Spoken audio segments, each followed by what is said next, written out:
Bismillahirrahmanirrahim. Alhamdulillah salli ala rasulillah.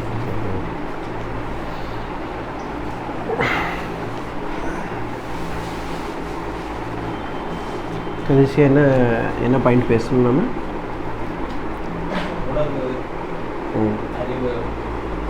உணர்வு அறிவு என்ற விஷயத்தை வச்சு பேசுகிறோம்.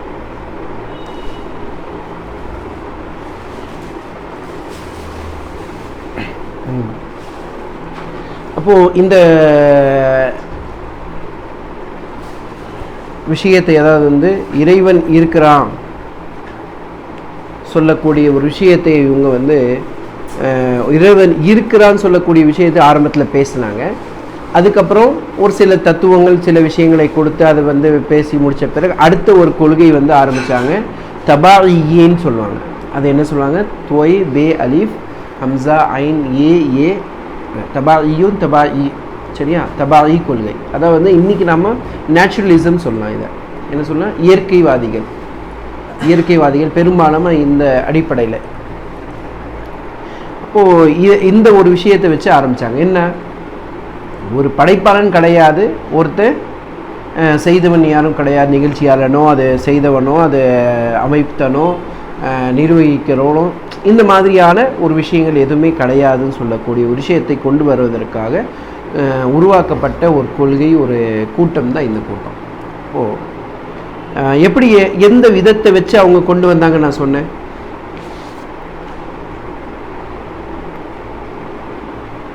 எந்த விஷயம்னா ரெண்டு விஷயத்தை வச்சு, ஒரு உணர்வு, அது அறிவு உணர்வோ எதுக்காக அடிப்படையாக வச்சாங்கன்னு சொன்னால் இறைவனை புரிந்து கொள்வதற்காக சொன்னேன். அப்போ இது வந்து நார்த்திக கொள்கையிலேருந்து அடுத்த கொள்கைக்கு போகிறதுக்கான ஒரு விஷயம் வந்து ஆரம்பித்தாங்க. இதில் ஏதாவது டவுட் இருக்கா? அப்போ நமக்கு தெரியும் எல்லாமே ஃபீக்குலி ஷையின் ததுல் அல்லா அன்னஹு வாஹித். அல்லாஹ் வந்து ஒருவன் தான். எல்லா உலகத்தில் இருக்கக்கூடிய எல்லா பொருட்களும் இறைவன் இருக்கிறான்னு சொல்கிறதுக்கான ஆதாரமாக தான் இருக்குது, சரியா? இப்போது ஒரு இடத்துல நம்ம போய் பார்க்குறோம், ஒன்றுமே இல்லை, திடீர்னு சொல்லி ஒரு பொருள் வருதுன்னு சொன்னால் அப்போது அந்த பொருள் எப்படி வந்தது? ஏதோ ஒரு காரணம் இருந்தால் தானே வந்து யாரோ கொண்டு வந்திருக்காங்க, எப்படி செஞ்சுருக்காங்க. அதுக்காக ஆசிரியர் சொல்லும்போது ஒரு மனிதன் வந்து ஒரு பாலைவனத்தில் நடந்து போகிறான், ஒரு மைதானத்தில் நடந்து போகிறான். அந்த மைதானத்தில் திருப்பி வந்து பார்க்கும்போது அங்கே ஒரு செவுரு இருக்குது. அப்போ இந்த செவுரு எப்படி வந்துச்சிங்க? அப்போ கேள்வி வருமா இல்லையா? அது தானாக வந்துருச்சா, தானாக தோணுச்சா? அப்போ எப்படின்னு சொல்லக்கூடிய ஒரு விஷயத்தை அதுக்கான ஒரு சாணி இல்லாமல் போகாது. அப்போ ஒவ்வொரு பொருளுக்கும் என்ன சொல்லணும்னா அதை செய்தவன் யாரோ ஒருத்தர் இருக்க தான் செய்யும். செய்தவன் இல்லைன்னு சொல்லக்கூடிய ஒரு விஷயம் மீண்டும் ஏற்படாது. அதனால தான் இன்னொரு ஒரு பெரும்பாலும் அடிப்படையில் சொல்லுவாங்க, இந்த பூமி இந்த கால்கள் எதுவும் இருந்தாலும் சரி இறைவன் இருக்குதான்னு சொல்லி தான் அர்த்தம். இங்கே இருக்கக்கூடிய ஒரு சின்ன ஒரு வார்த்தை, இந்த புக்கில் இருக்கக்கூடிய இந்த ஒரு வார்த்தை என்பது பிற்காலத்தில் வந்த எல்லா அறிஞர்களும் அதை கோட் பண்ணுவாங்க. பெரும்பாலும் இந்த ஒரு சட்டத்தை பேசும்போது, இந்த சட்டத்தை, இந்த கொள்கையை பற்றி பேசும்போது சொல்லுவோம் இந்த பாரத். அதாவது வந்து ஒரு ஒட்டகத்தோடைய அசிங்கங்கள் வந்து ஒரு இடத்துல விழுந்து கிடக்குதுன்னா அப்போ என்ன அர்த்தம்? அதுக்கு தூரத்துலேருந்து பார்க்குறோம் அல்லது பக்கத்தில் போய் பார்க்குறோம், ஒட்டகத்தோடைய அசிங்கம் அங்கே இருக்குது. அப்போ என்ன அர்த்தம்? ஒட்டகம் போயிருக்கு, இந்த இடத்துலேருந்து கடந்து போயிருக்கு. அதே மாதிரி ஒரு மனிதனுடைய கால் தடைகள் அல்லது மிருகத்துடைய கால் தடை, இந்த ஒரு கால் தடங்களை பார்க்குறோம். அந்த கால் தடங்கள் அங்கே இருக்குதுன்னு சொன்னால் அதுக்கு என்ன அர்த்தம்? அங்கேருந்து போயிருக்குன்னு சொல்லி. அப்போது ஒரு கால் தடம் மட்டும் இருக்குது, அங்கேருந்து யாருமே கடந்து போகலன்னு சொல்கிற ஒரு விஷயத்தை நம்ம வந்து எடுத்தோன்னு சொன்னால் அது புரிஞ்சுன்னா நம்மளுடைய அறிவுக்கே முரணான ஒரு விஷயம். அப்போ அந்த கால் தடம் எப்படி வந்துச்சு அது சொல்லுங்கள், புரியுதா? அது தானாக தோன்றுச்சா? அல்ல அந்த கால் தடம் என்பது ஒரு இப்படி தான் இருக்கணும், இந்த மாதிரி தான் இருக்கணும், இதெல்லாம் செய்யணும், இப்படியெல்லாம் போகணும்னு சொல்லக்கூடிய வரையறை யார் செஞ்சுக்கிட்டா? அப்போ இதுக்கெல்லாம் வந்து ஒரு இறைவன் இல்லாமல் அது நடக்கிறதுக்கு வாய்ப்பே கிடையாது. அதனால தான் ஒவ்வொரு பொருளும் அதுக்கான விஷயத்தை சொல்லக்கூடியதாக இருக்குது. இப்போ இதில் நமக்கு அதிகமாக வந்து சிந்திக்கிறதுக்கோ போகிறதுக்காக விஷயம் அவெல்லாம் தேவையில்லை. இப்போ இதனால தான் மனுஷனுக்கு வந்து அது பேசும்போது குர்ஆனில் இருக்கக்கூடிய ஒரு முக்கியமான ஒரு ஆயத்து போன வாரம் சொல்லியிருந்தேன் நான். என்ன ஆயத்து அது? இந்த கொள்கையை பேசும்போது நம்ம இந்த வசனத்தை எடுத்து சொன்னால் பெரும்பாலும் பேசினா போதுமானதுன்னு சொல்லியிருந்தோம்.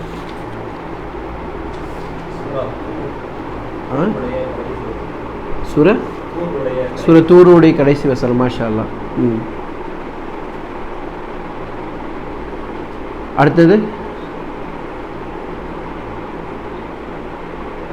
சூரா ஃபுஸ்ஸிலுடைய 53வது வசனம். சரியா? சனுரீஹிம் ஆயாத்துனா ஃபில் ஆஃபாகி வஃபி அன்ஃபுஸிஹிம் அஃபலா யுப்சிரூன் ஹத்தா பய்யன லஹும், அதுவும் இருக்குது. ஸோ ரெண்டுமே வந்து அல்லா தஆலா என்ன பண்ணுறோன்னா அத்தாட்சிகள் காமிச்சிக்கிட்டே இருப்பான், அத்தாட்சிகள் வந்துக்கிட்டே இருக்கும். நமக்குள்ளாரே நம்மளுடைய மனிதனுக்கே வந்து பல அத்தாட்சிகள் இருக்குது.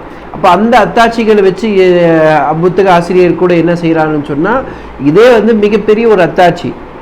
எப்படி ஒரு உணவை நீங்கள் எடுக்கிறீங்க, ஒரு பார்க்குறீங்க, ஒரு பல் இருக்குது, ஒரு வாய் இருக்குது, ஒரு உதடு இருக்குது, நாக்கு இருக்குது.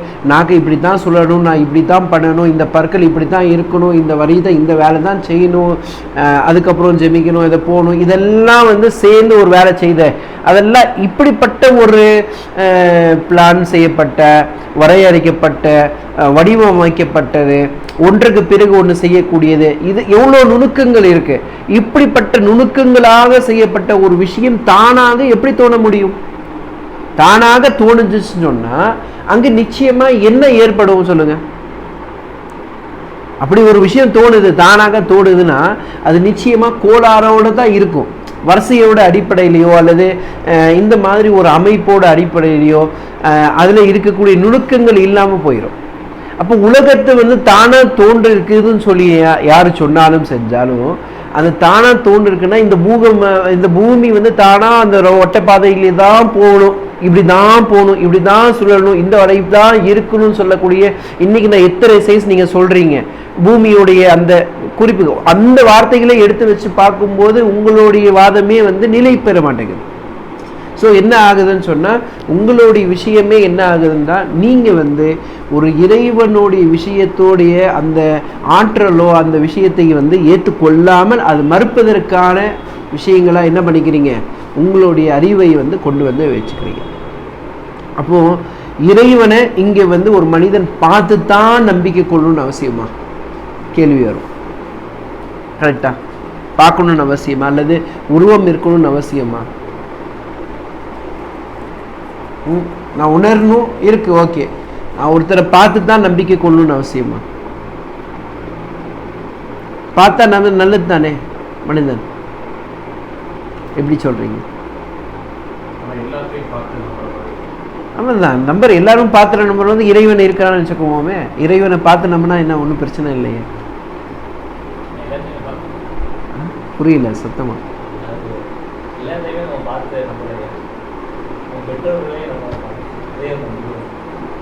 புரியல.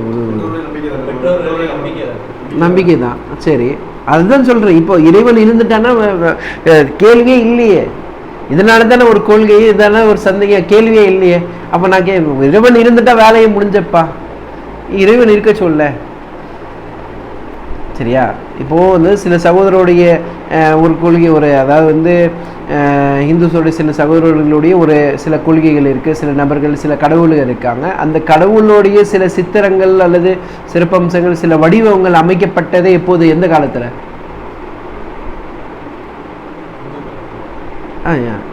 இது இல்லை கிறிஸ்தவர்கள்னு சொல்லலாம், ஒன்றும் பிரச்சனை இல்லை. எந்த காலத்தில்? இது இப்போ தானே. இப்போ கிறிஸ்தவர்கள்னு சொன்னீங்கன்னா அப்போ எப்போது வந்து இந்த 30 இதுன்னு சொல்லாரு, 3 கொள்கைன்னு சொல்லிட்டு எப்போது ஆரம்பிக்குது? 3 1 3 சொல்லிட்டு எப்படி ஆரம்பிச்சது?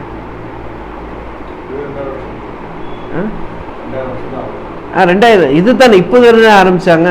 அதுக்கு முன்னாடி எதுவுமே கிடையாது. தஸ்லீஸோடைய கொள்கை எது இருந்தாலும் சரி. அப்போது இதை ஆரம்பிக்கிறதுக்கான விஷயம் நம்ம பேச வரோம், அதுலேயும் முன்னாடி வரும், அது அப்புறமா பேச வேண்டியது. அப்போ இது இப்போ தானே வந்து கொடுக்குறாங்க, ஒரு உருவம் கொடுக்குறாங்க. அதுக்காக வைக்கிற ஒரு ஈசா அலைஹிஸ்ஸலாமோ அல்லது ஈசா அலைஹிஸ்ஸலாமுடைய தாயாரோ அல்லது அவங்களுடைய இதோ யாரோ அதுக்கான ஒரு யூசுஃபோ ஏதோ, சரியா, அதை இயேசுவா சொல்லக்கூடியது எது இருந்தாலும் சரி, அதுக்கான ஒரு உருவம் வந்து கொடுத்தது எப்போது, எதுக்காக கொடுத்தாங்க? அதுதான் விஷயம். நம்ப வைக்கணும்னு சொல்லி தானே கொண்டு வந்தாங்க. அப்போ நம்ப வைக்கிறதுக்காக ஒரு உருவம் கொடுத்துட்டா என்ன ஆய போகுது? ஈஸியாயிரும்ல. அந்த அடிப்பில் கேட்குறோம். இதனால தானே வந்து சிவனுடைய கொள்கை சிவனுடைய இப்படி தான் இருப்பாங்கன்னு சொல்லிட்டு ஒரு விஷயம் கொண்டு வந்தாங்க. அது ஒரு நம்பிக்கை தானே, அதுவும் என்ன செய்யலாம். அதை இப்போதான் இங்கே வருது காரணம் ஏன்னு சொல்லிட்டு அங்கே பேசுறது. நான் வந்து இப்போ பிசியோடைய விஷயத்தை பேசிட்டு இருக்கும்போது இங்கே தாக்கம் இருக்கு. எப்போது வரைக்கும் இப்போ வந்த விஷயத்து வரைக்கும் அது தாக்கம் இருக்கு. அப்போ என்ன இந்த விஷயத்துக்கு என்ன பதில் சொல்றது? அப்போ என்னன்னா முக்கியமாக என்னன்னா ஒரு இறைவன் நான் வந்து இருக்கிறானா இல்லையான்னு சொல்லக்கூடிய பேசுறதுல இறைவனுக்கு நான் உருவம் கொடுத்துட்டேன், உருவம் இருக்கா, இறைவனே உருவம் கொடுத்து அவன் வந்துடலாம் செஞ்சிடலான்னு சொன்னால் எனக்கு அப்படி வந்தால் தான் எனக்கு அதிகமாக சந்தேகமாக வந்திருக்கும். எது இப்னு தைமியா ஜோசியா?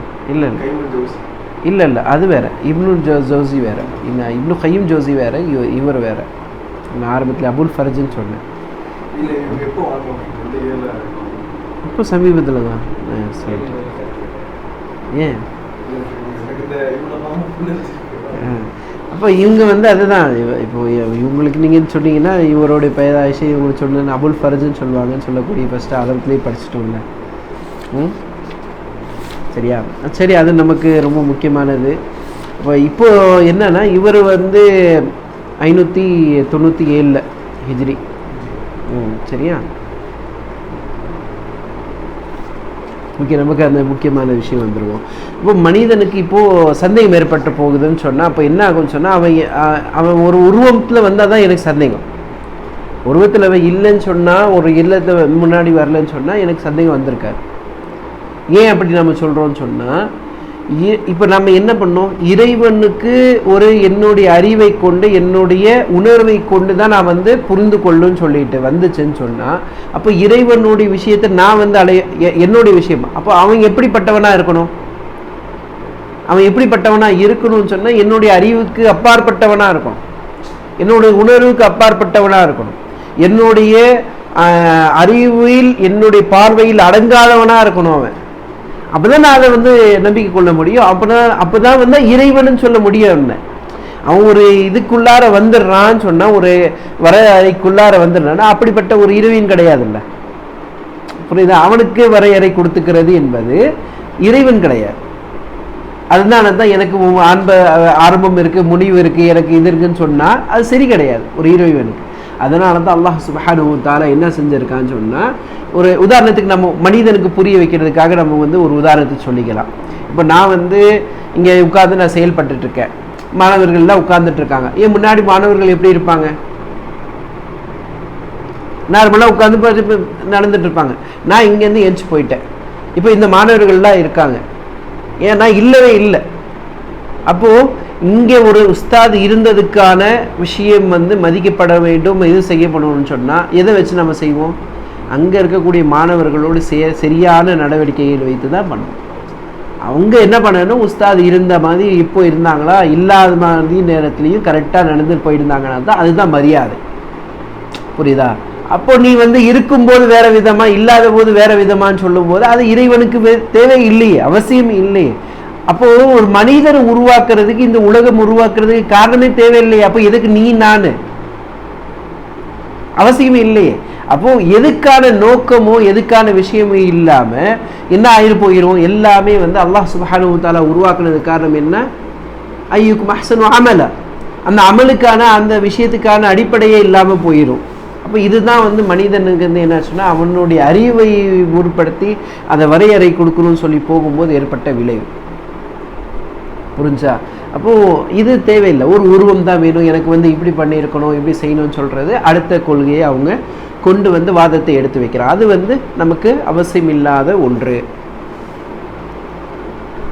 புரிஞ்சா? அடுத்தது போலாமா? அப்போது நம்ம எப்போது இறைவனுக்கு இதெல்லாம் தேவையில்லை, அதெல்லாம் தேவையில்லைன்னு சொல்லும்போது நம்ம அவங்க இன்னும் என்னன்னா சில மக்கள் என்ன பண்ணாங்கன்னு சொன்னால்,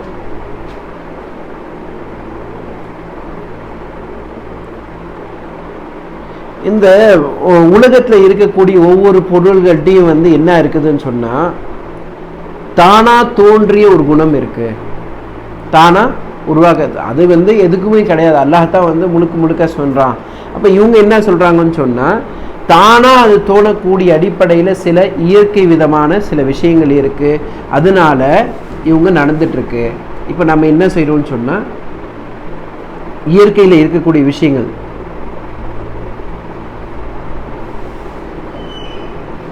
இப்போ நம்ம என்ன கேட்குறோம்னு சொன்னால், இந்த இயற்கையில் நடந்துட்டு இருக்கக்கூடிய இயற்கையில் இருக்கக்கூடிய எல்லா விஷயங்களும் வந்து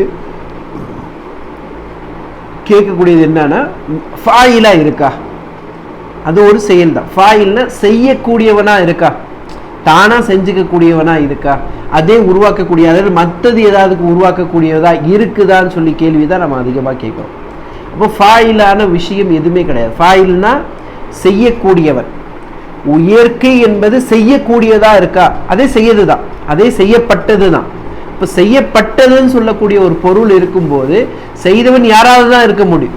அதுவாகவே இருந்து கொள்வதற்கான விஷயம் இருக்காது. இப்போ இந்த அடிப்படையில் தான் இன்னைக்கு வச்சு என்ன செய்யலான்னு சொன்னால், இந்த இயற்கை பொருட்கள் இருக்குது இப்படின்னு சொல்லும்போது நம்ம என்ன தேவைப்பட்டுறதுன்னு சொன்னால், அந்த பொருட்கள் தானாக செஞ்சுக்கிற மாதிரியாக இருக்கும். அதனால் ஒன்று பொருட்களை இல்லைன்னு சொல்லிடுங்க, புரியுதா, முன்னாடி வந்த மாதிரியே. இல்லை பொருட்கள் இருக்குதுன்னு சொன்னால் அது தானாக வந்துட்டுருக்கு, தானாக வந்து போயிட்டுருக்குதுன்னு சொல்லுங்க. அப்போதான் நம்ம என்ன பண்ண முடியும்னு சொன்னால், இறைவனுடைய விஷயத்தை கொஞ்சமாவது வரையறை பண்ண முடியும், புரிந்து கொள்ள முடியும்னு சொல்லி கொண்டு வராங்க. ஸோ இது வந்து நமக்கான ஒரு சரியான விஷயம் இல்லை. இவங்க இன்னைக்கு வரைக்கும் வந்து இயற்கைக்கு எதிராக பேசிக்கொண்டு இருக்கிறதுக்காக விஷயம். இப்போது இந்த இயற்கைவாதிகள் பேசக்கூடிய அடிப்படையில் பார்த்தீங்கன்னு சொன்னால் என்ன பேசுவாங்கன்னு சொன்னால், 3 விஷயத்தை எடுத்து வச்சு பேசுவாங்க. 3 விஷயத்தை வச்சு பேசுவாங்க. இந்த இயற்கையில் இருக்கக்கூடிய எந்த பொருள் இருந்தாலும் சரி, அதுக்கு 3 பொருட்கள் தேவை. என்ன தேவை? 3 பொருட்கள் தேவை. ஒன்று என்ன? உயிர் தேவை, அதாவது உயிர் வாழ்வது, வயது தேவை, ஹயாத்து தேவை, வாழ்க்கை என்பது தேவை. 2வது கல்வி என்பது தேவை. 2வது கல்வி தேவை, அந்த உயிர் வாழ்ந்து எப்படி போகணும் நாலேஜ் தேவை. 3வது ஆற்றல் தேவை, பலம் தேவை. இப்போ இந்த 3 பொருள் இருந்தால் தான் அந்த பொருட்கள் செய்ய முடியும். அப்போ இந்த இருக்கக்கூடிய பொருட்கள் எல்லாத்துக்கிட்டையும் வந்து இந்த 3 பொருள் இருக்குதா இல்லையா?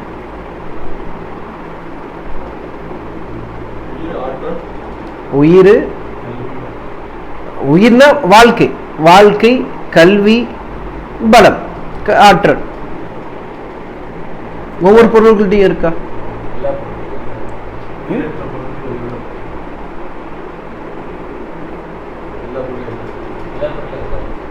எல்லா பொருளையும் இருக்காதா? எப்படி சொல்றேன்? இங்கே தான் அடுத்தது குழப்பம். சரியா? அப்போ அதாவது வந்து அல்லாஹ் வந்து ஒவ்வொரு பொருளுக்கும் வந்து வாழ்க்கை ஏற்படுத்தி கொடுத்துட்டான். அது வந்து அப்படியே இயங்கும். சரியா? இதில் எப்படி வேணாலும் வந்து போகிறதுக்கான, எப்படி வேணாலும் செய்கிறதுக்கான ஒரு குறிப்பிட்ட அறிவையும் அதுக்கு கொடுத்துருக்காங்க. இப்போ ஒரு குரங்கு போகுது, பறக்குது, போகுதுன்னு சொன்னால் அந்த குரங்கு எப்படி செயல்படணும்னு சொல்லக்கூடிய ஒரு பொதுவான அறிவு, அந்த குரங்குக்கான அறிவு அதுக்கிட்ட இருக்கு. அல்லாஹ் அதுக்காக கொடுத்துருக்கான். இப்போ அதுக்கு தானே அறிவு வந்துருச்சா? இதுதான் கேள்வி. இதுதான் முக்கியமானது, நம்ம இங்கே புரிஞ்சுக்கணும். வாழ்க்கையை வாழ்வதற்கு ஒவ்வொரு உலகத்தில் இருக்கக்கூடிய ஒவ்வொரு பொருளும் தன்னுடைய தானே வாழ்ந்துட்டு இருக்கா, அல்லது எல்லாத்தையும் சேர்ந்து வாழ்ந்துதா? தன்னைத்தானே வாழ்ந்துட்டு. அப்போ யாருமே சேர்ந்து வாழலையா?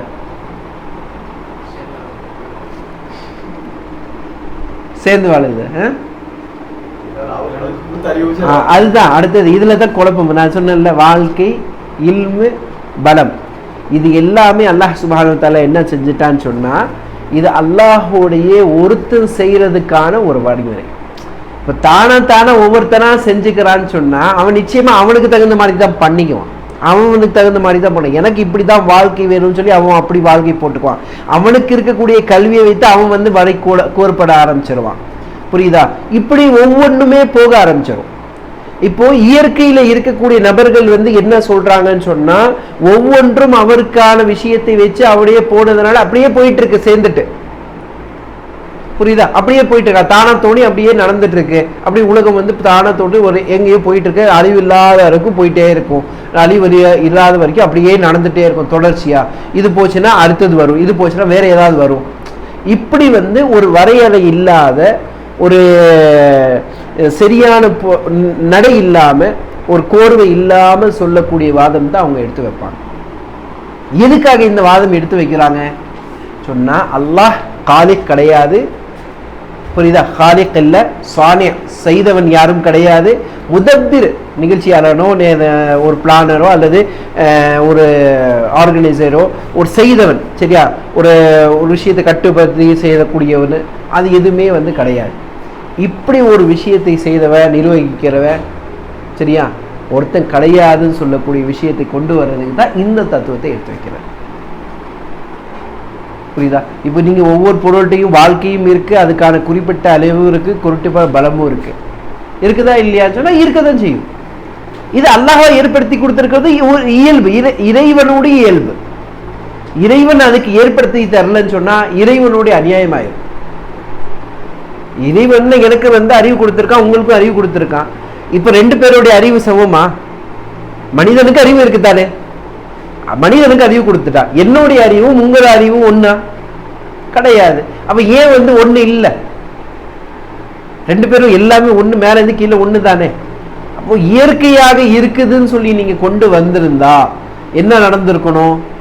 நான் என்னோட போக்குல வேற விதமா ஏதோ விதமா போயிட்டு இருக்கணும், சரியா? என்னுடைய மூளையில இருக்கக்கூடிய அறிவை வந்து அதுதான் சொல்லிட்டு இருக்கக்கூடிய ஒரு கிராமம், எத்தனையோ கிராமம் வந்து வச்சுட்டு இருக்க கூடாது. எனக்கு அறிவுக்கு எவ்வளவு தேவையோ கிலோ கணக்கில் வச்சுட்டு இருக்கணும். புரியுதா? அதுதான் நான் யோசிச்சிருப்பேன். ஏன்? என்னுடைய விஷயத்த நான் தானே தீர்மானிப்பேன், என்னுடைய அளவு என்னன்னு சொல்லிட்டு தீர்மானி அது கொண்டு வர்றதுக்காக. அப்ப இப்படி ஒரு வரையட்டை இல்லாத ஒரு விஷயத்தை எடுத்து வச்சுட்டு அவங்க சொல்ல வராங்க. அடுத்தது அதனால என்ன சொல்ல வராங்கன்னா, அது ஒரு கட்டுக்கோப்பு இல்லாம போயிட்டு இருக்கக்கூடிய ஒரு விஷயம் இல்லை, ஆனாலும் அப்படி சேர்ந்து இயங்கிட்டு இருக்கு. இப்போ இந்த பிக் பேங் தியரியில பேசும்போது என்ன சொல்லுவாங்க, ஆரம்பத்துல ஒரு இது அமீபா மூலமா வந்துச்சு, அப்படியே போயிட்டு இருக்கு, இந்த உலகம் தோணுச்சு, உலகத்துல அதுக்கப்புறம் டைனோசர் இதெல்லாம் இருந்துச்சு, அதெல்லாம் போயிடுச்சு, அதுக்கப்புறம் வந்து இன்னைக்கு போயிட்டு இருக்கு, ஒரு காலம் அப்படியே போகும். அதுக்கப்புறம் மேலே இருக்கக்கூடிய முக்கியமாக இருக்கக்கூடிய அந்த கல், சில ஆர்பிட்டுக்கு மத்தியில் இருக்கக்கூடிய கற்கள், அந்த ஒரு கற்கள் ஒரு காலத்துல வந்து சேர்ந்து இருந்துச்சு, ஒரு காலத்துல பிரிஞ்சிச்சு, வெடிஞ்சிச்சு, ஒரு காலத்துல மீண்டும் சேரும். இதெல்லாம் வந்து ஒரு அடிச்சு விடுறதுக்கான விஷயங்கள் பேசுறாங்க தெரியுமா? அது காரணம் என்ன? இதுக்கு எல்லாத்தையும் என்னன்னா இதுதான். இப்போ இன்னைக்கு எது வேணாலும் சொன்னாலும் சரி, எது செஞ்சாலும் சரி, அதுக்கான விஷயம் என்னன்னு சொன்னா, இறைவன் என்பவன் எல்லாத்துக்கும் வந்து ஒரு வாழ்க்கையை கொடுத்துருக்கான், ஒரு அறிவை கொடுத்துருக்கான், ஒரு சில பலங்களை கொடுத்துருக்கான். அது மட்டும் இல்லாமல் இந்த உலகத்தில் இருக்கக்கூடிய எந்த பொருள் இருந்தாலும் சரி, அதற்கு ஒரு வரிசையான முனசம் சொல்லுவோம். முனசம்னா ஒரு கரெக்டான முறையில் இவ்வளோ தான் நீங்கள் செய்யணும்னு சொல்லக்கூடிய ஒரு வரையறைப்படுத்தப்பட்ட ஒரு விஷயம், சரியா? ஒரு ஒழுங்கினம் சொல்லக்கூடிய ஒரு வார்த்தை, நாங்கினமும் ஒரு ஒழுங்கினம் சொல்லக்கூடிய ஒரு விஷயம். அதுக்கப்புறம் ரூல்ஸால சில சட்டத்திட்டங்கள் மூலமாக வகுக்கப்பட்ட சில செயல்பாடுகள், இப்படிப்பட்ட செய்திகளை கொடுத்து ஒரு நிகழ்ச்சி பொண்ணு இருக்கிறது தான் இறைவன். இப்போ இது இல்லாமல் எவனாவது ஒருத்தன் செஞ்சுட்டான்னு சொன்னால் நிச்சயமா அது இறைவனை தவிர வேறு யாருமே இருக்க முடியாது. இதுதான் வந்து அல்லாஹ் சுப்ஹானஹு வ தஆலா நமக்கு தேவைன்னு சொல்லும். அப்போது இங்கே இருக்கக்கூடிய நார்த்திகவாதிகள் அல்லது மற்றவங்க என்ன சொல்லுவாங்கனாக்கா, அடுத்து நான் கேட்ட கேள்வி வந்து இப்போ வந்துடும். என்ன? அப்படிப்பட்ட ஒரு இறைவன் இருக்கிறான், அப்படிப்பட்ட ஒரு நீங்கள் பிரம்மாண்டமான விஷயம் சொல்கிறீங்கன்னு சொன்னால், இந்த உலகத்தில் இருக்கக்கூடிய தீங்கு தரக்கூடிய மிருகங்களை ஏன் உருவாக்கணும்? புரியுதா? இப்போ நீங்கள் வந்து வாழ்க்கையில் இருந்துட்டு இருக்கீங்க, உங்கள் வாழ்க்கை போயிட்டுருக்கு, உங்களுக்கு நல்லதாக தான் நடந்துட்டுருக்கு, உங்களுக்கு தீங்கு எதுக்கு வருது? அப்போ கஷ்டத்தை தரக்கூடிய இருக்கக்கூடிய தேள், பாம்பு, சரியா, அல்லது சிங்கம் கஷ்டத்தை சாப்பிட்றது, சரியா, அல்லது இந்த சில குறைபாடுகள் உலகத்தில் சில இப்படியே இருந்து இது எதுக்கு இருக்கு? இது இருக்கக்கூடாதுல்ல. அப்போ உங்களுக்கு இறைவனிலிருந்து நல்லது நாடி இருக்கான்னு சொன்னால் உங்களுக்கு எப்படி இது வந்து இருக்கணும்? இதை கேள்வி கேட்பாங்க. இந்த கேள்வியை கேட்டு அவங்க சொல்லுவாங்க. அப்போ என்ன சொல்றது? சமநிலை உருவாக்குவதற்கு. அப்ப சமநிலை வந்து இது இருந்தாதான் சமநிலையா? இது இல்லாம சமநிலை ஏற்படுத்த முடியாதா? சாத்து போட்டுட்டோம், அதுக்கு என்ன? அதுக்கு உணவுக்கு வேற ஏதாவது கொடுத்துட்டு போங்களேன். நீங்க சாப்பிட்றது தான் முக்கியமா? இப்ப சிங்கம் வந்து கறி தான் சாப்பிடணும்னு அவசியமா? அது பில்லு சாப்பிட்டு போகுது, சாப்பிட்டு வாழட்டும். அப்படிப்பட்ட ஒரு முறை கொடுத்திருக்க வேண்டியது தானே. பாம்பு இது போனா பாம்பு ஏன் கொத்துது? பாம்பு ஏன் வந்து எங்களுக்கு மனிதனுக்கு ஏன் கஷ்டத்தை ஏற்படுத்துது? என்ன சொல்லலாம்?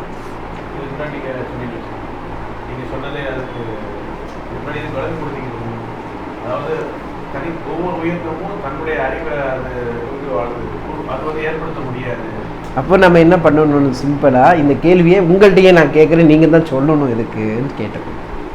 நம்ம தேவையில்லை, அது பதில் கொடுக்கணும்னு அவசியம் இல்லை. பதில் கொடுக்கலாம், ஒன்றும் பிரச்சனை இல்லை. ஆக்சுவலி இந்த கேள்வி ஏற்றுக்கிறது நீங்கள் தான் பதில் சொல்லணும். ஏன்னா உலகத்தில் இருக்கக்கூடிய ஒவ்வொரு பொருள் தானாக வந்துருச்சு, தானாக உருவாக்கிச்சுன்னா நீங்கள் தான் சொல்லணும் இது எப்படி வந்துச்சுன்னு சொல்லி.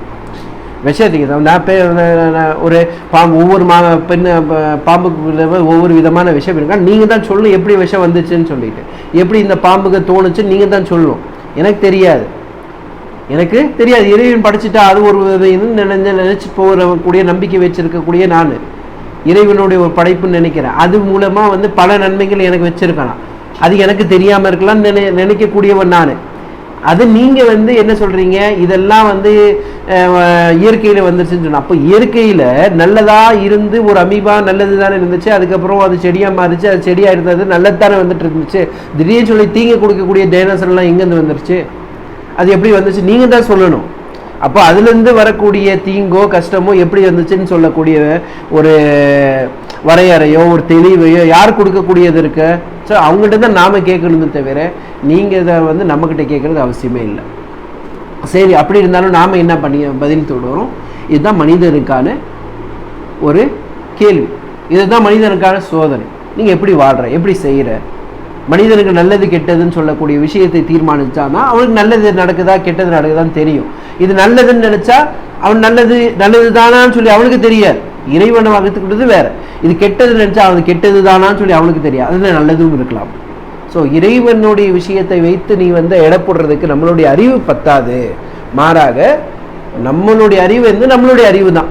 அப்போ ஒரு பொருள் வந்து அல்லா தஆலா படிச்சுட்டான், அது எதுக்கானு சொல்லிட்டு இங்கே ரொம்ப முக்கியமானது என்னன்னு சொன்னால் உங்களுடைய சயின்ஸை இங்கே கொண்டு நினைக்காது. அவன் என்ன சொல்லுவோம்? குறிப்பாக உங்களுடைய சயின்ஸை நாங்கள் இங்கே வந்து கொண்டு வந்து நுழைக்க மாட்டோம். ஏன் சயின்ஸை கொண்டு வந்து நுழைக்க மாட்டோம் சொல்கிறோம்?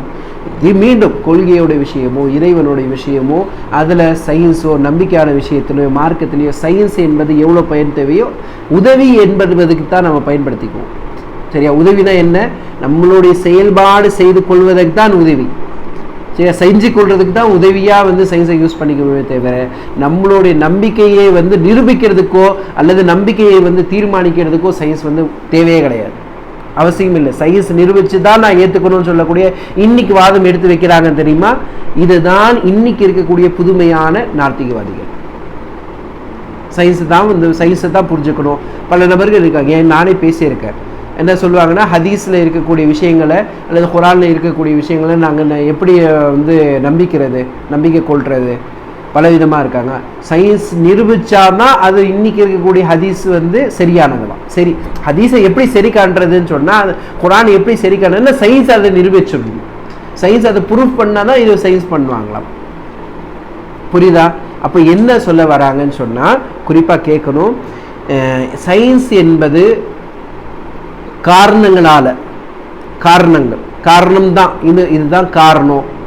இதுதான் காரணம்னு சொல்லக்கூடிய விஷயத்துக்கு ஏற்படுத்தக்கூடியது அல்லது இலக்கை நோக்கி போகக்கூடியது. நோக்கம் என்ன? இதுக்கான நோக்கம் என்ன? இது வந்தது இதுக்கான விஷயம் என்ன? இதுக்கான நோக்கம் என்ன? இந்த விஷயத்தை கேட்டுட்டு இருக்கக்கூடியது. அல்லது இதுக்கான இது வந்ததுனால என்ன லாபம்? இந்த 3 கேள்வி தான் அதுக்கான மூலதாரம். என்ன? இல்லத் காரணத்தை தேடுவாங்க. ரெண்டாவது காயத்தில் நோக்கம் மக்சத் மக்காசிதுன்னு கேட்பாங்க. மூன்றாவது இதோட லாபம் என்ன? சரியா? அப்போ காரணத்தினாலேயோ நோக்கத்தினாலேயோ அல்லது லாபத்து நஷ்டத்தினாலேயோ இஸ்லாத்தோடைய விஷயங்களோ கொள்கையான விஷயங்களோ நம்பிக்கையான விஷயங்களோ அளவு போடுவதல்ல. இதனால தான் நாங்கள் சயின்ஸை எடுத்துக்கிறது இல்லை.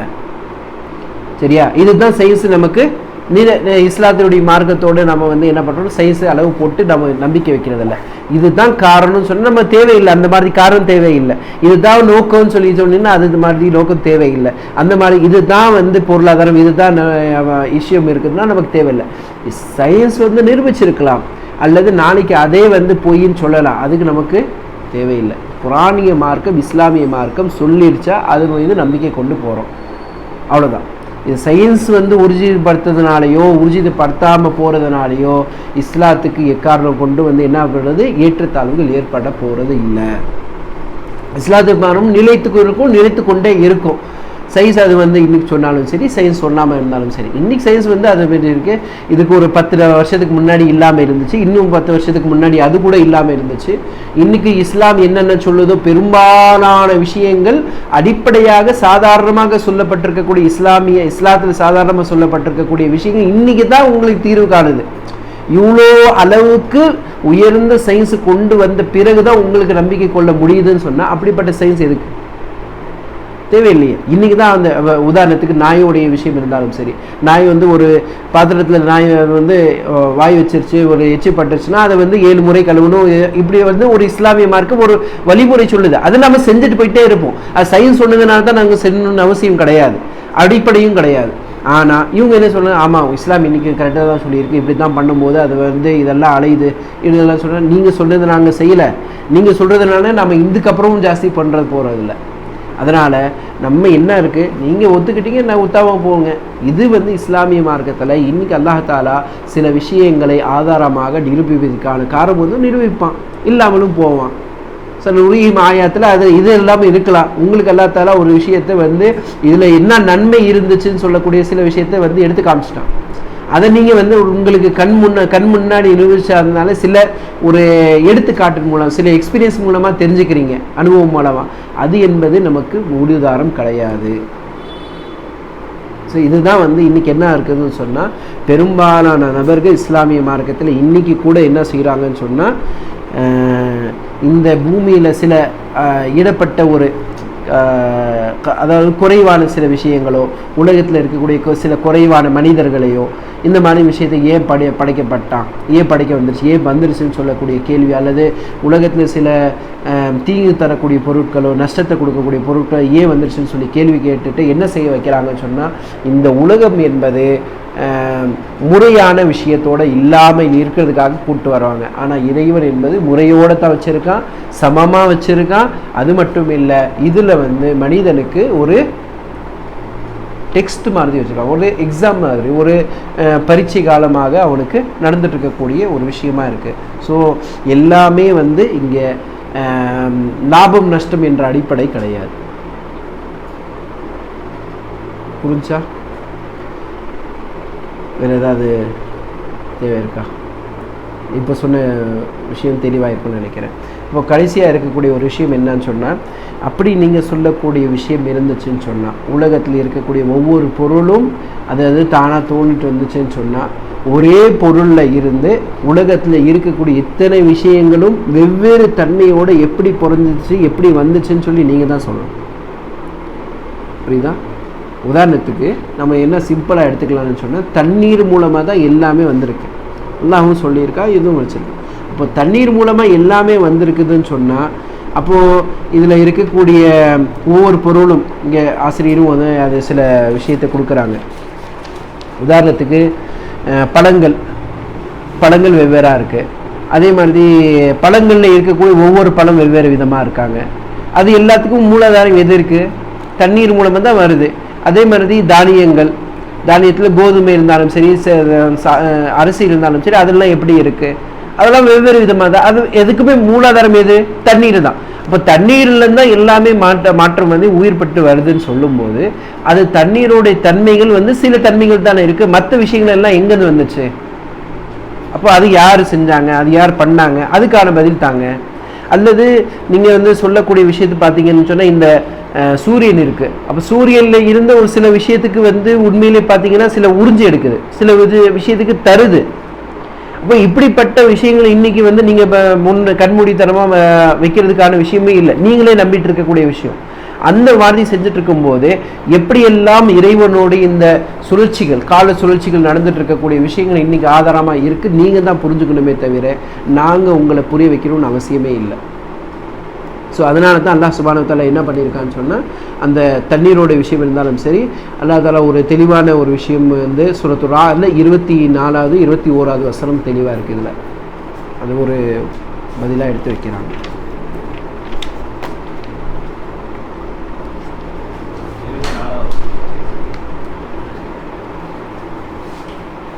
சூரத்துல் ராஅத்ல 4வது வசனம்.